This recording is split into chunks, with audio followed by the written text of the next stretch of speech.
जय हिंद साथियों, स्वागत है आप सभी का एक और नई इंपॉर्टेंट वीडियो में। तो आज हम लोग बात करने वाले हैं पेंशन से रिलेटेड एक बहुत बड़े अपडेट का। 2 नए नियम लागू होने वाले हैं आप सभी पेंशनरों के लिए। बहुत बड़ी खुशखबरी गवर्नमेंट ने जारी कर दी है। वीडियो को एंड तक देखना, कौन सी ऐसी 2 नई खबर है जिसको सुन के आप एकदम खुश होने वाले हो। वीडियो में एंड तक आज आपको बने रहना है। तो चलिए सबसे पहले अपनी वीडियो को स्टार्ट करते हैं। यहाँ पर आप लोग को लेकर के आ चुके हैं सीधे इनकी ऑफिशियल वेबसाइट पर, जहाँ पर ये आप लोग ये खुद से पढ़ने वाले हो।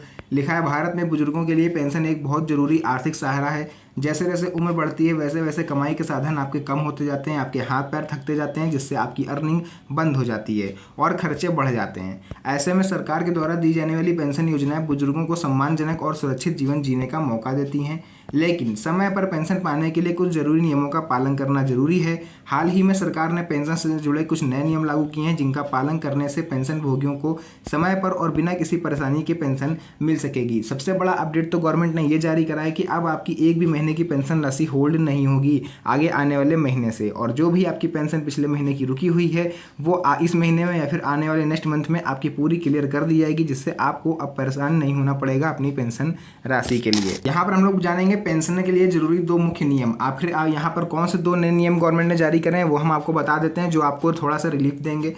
पहला नियम रहेगा जीवन प्रमाण पत्र यानी लाइफ सर्टिफिकेट जमा करना, आयु के आधार पर अतिरिक्त पेंशन का दावा। तो आइए इन दोनों नियमों को विस्तार से समझते हैं, आखिर ये दोनों नियम कौन से हैं और ये कैसे आपके लिए फायदेमंद साबित होंगे।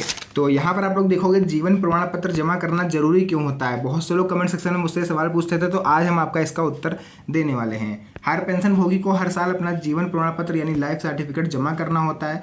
यह प्रमाण पत्र यह साबित करता है कि पेंशनधारी जीवित है और उसे पेंशन मिलती रहनी चाहिए। अगर कोई पेंशनधारी समय पर अपना जीवन प्रमाण पत्र जमा नहीं करता है तो उसकी पेंशन राशि रुक सकती है। तो आइए जीवन प्रमाण पत्र से महत्वपूर्ण बिंदुओं पर नजर डालते हैं, ताकि आप लोग को पता चल पाए कि आखिर इसकी लास्ट डेट कब होती है। बहुत से लोगों का क्वेश्चन रहता है कि सर हमें नहीं पता चलता है कब तक इसको जमा करना है। तो जीवन प्रमाण पत्र हर साल 30 नवंबर तक जमा करना जरूरी होता है। आप 1 जनवरी से लेकर के 29 नवंबर के बीच में कभी भी इसको जमा कर सकते हो। इसे ऑनलाइन जीवन प्रमाण पोर्टल या फिर नज़दीकी बैंक या फिर सीएससी सेंटर वगैरह पर जाकर आप जमा कर सकते हो। जमा करते समय आधार कार्ड और बैंक पासबुक की फोटोकॉपी आपके पास होना जरूरी है। अब डिजिटल लाइफ सर्टिफिकेट की सुविधा भी उपलब्ध है, जिससे आप घर बैठे अपना प्रमाण पत्र भेज सकते हो। अगर आप इसके बारे में जानना चाहते हो तो आप कमेंट करना, मैं आपको पूरा प्रोसेस समझा दूंगा। प्रमाण पत्र ना जमा करने पर पेंशन आपकी रुक जाएगी। मैंने ऊपर ही स्टार्टिंग में आपको क्लियर कर दिया है। अब हम लोग यहाँ पर जानेंगे आय के आधार पर जो आपको पेंशन राशि का लाभ मिलने वाला है वो क्या है। तो देखिए यहाँ पर क्लियर लिखा है, आयु के आधार पर अतिरिक्त पेंशन का लाभ। सरकार ने बुजुर्गों के लिए आयु के आधार पर अतिरिक्त पेंशन देने का वादा किया है। जैसे जैसे पेंशनधारी की उम्र बढ़ती है वैसे वैसे उसे अतिरिक्त पेंशन मिलती जाती है उसकी ज़रूरतों के हिसाब से। इससे बुजुर्गों को आर्थिक रूप से राहत मिलती है। तो आइए जानते हैं अतिरिक्त पेंशन की दरें और किस आयु वर्ग पर कितने % तक राशि आपको इंक्रीज होती है। तो यहाँ पर आप लोग देखोगे अतिरिक्त पेंशन की दरें 80 से 85 की एज में अगर आप लोग आते हो तो मूल पेंशन का 20% बढ़ जाएगा आपका। यानी कि अगर आपको 1000 रुपये मिल रहा है तो आपको 200 रुपये और बढ़ा के मिलेगा। 85 से 90 के बीच में आते हो तो मूल पेंशन का 30% बढ़ेगा। 90 से 95 के बीच में आते हो तो मूल पेंशन का 40% बढ़ेगा।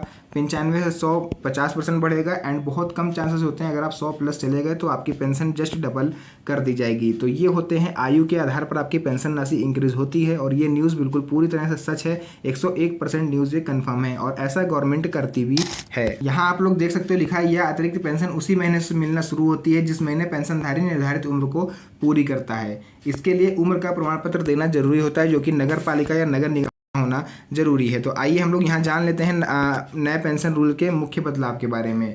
तो सीधा लाभ हस्तांतरण यानी डीबीटी, अब पेंशन की राशि सीधे लाभार्थी के बैंक खाते में आएगी। पात्रता मापदंड में भी बदलाव हुआ है, पूरी चीज़ आपको बता देते हैं। 1 लाख रुपए से अगर आपकी कम आय है तो आप इसमें आवेदन कर पाओगे, ज़्यादा में आवेदन नहीं कर पाओगे। दिव्यांगता की न्यूनतम सीमा 40% तक कर दी गई है। बैंक ब्रांच की आज़ादी, अब पेंशनधारी किसी भी बैंक शाखा से अपनी पेंशन निकाल सकते हैं, उनको पीपीओ बनवाने की भी जरूरत नहीं है। यूपीआई और डिजिटल भुगतान, पेंशन निकालना और ट्रांजैक्शन अब यूपीआई समेत डिजिटल माध्यम से भी आसान हो गया है। तो पूरा अपडेट था, मैंने यहाँ पर मेन चीज़ आपको बताई है जो आपको आयु के आधार पर आपकी पेंशन राशि डिसाइड करी गई है। तो ये बहुत बड़ी अपडेट थी, तो मैंने सोचा आप लोगों के साथ शेयर कर दूँ। अब आपने ये न्यूज़ को जान लिया है, अब आपका फर्ज है कि इसको आप आगे अपने यार दोस्त रिश्तेदारों के साथ शेयर करो, ताकि उनको भी इस चीज़ के बारे में पता चल पाए। तो फिलहाल के लिए आज की इस वीडियो को करते हैं यहीं पर एंड। मिलते हैं आप सभी से नेक्स्ट वीडियो में एक और अच्छी इंटरेस्टिंग मज़ेदार वीडियो के साथ। तब तक के लिए धन्यवाद। जय हिंद।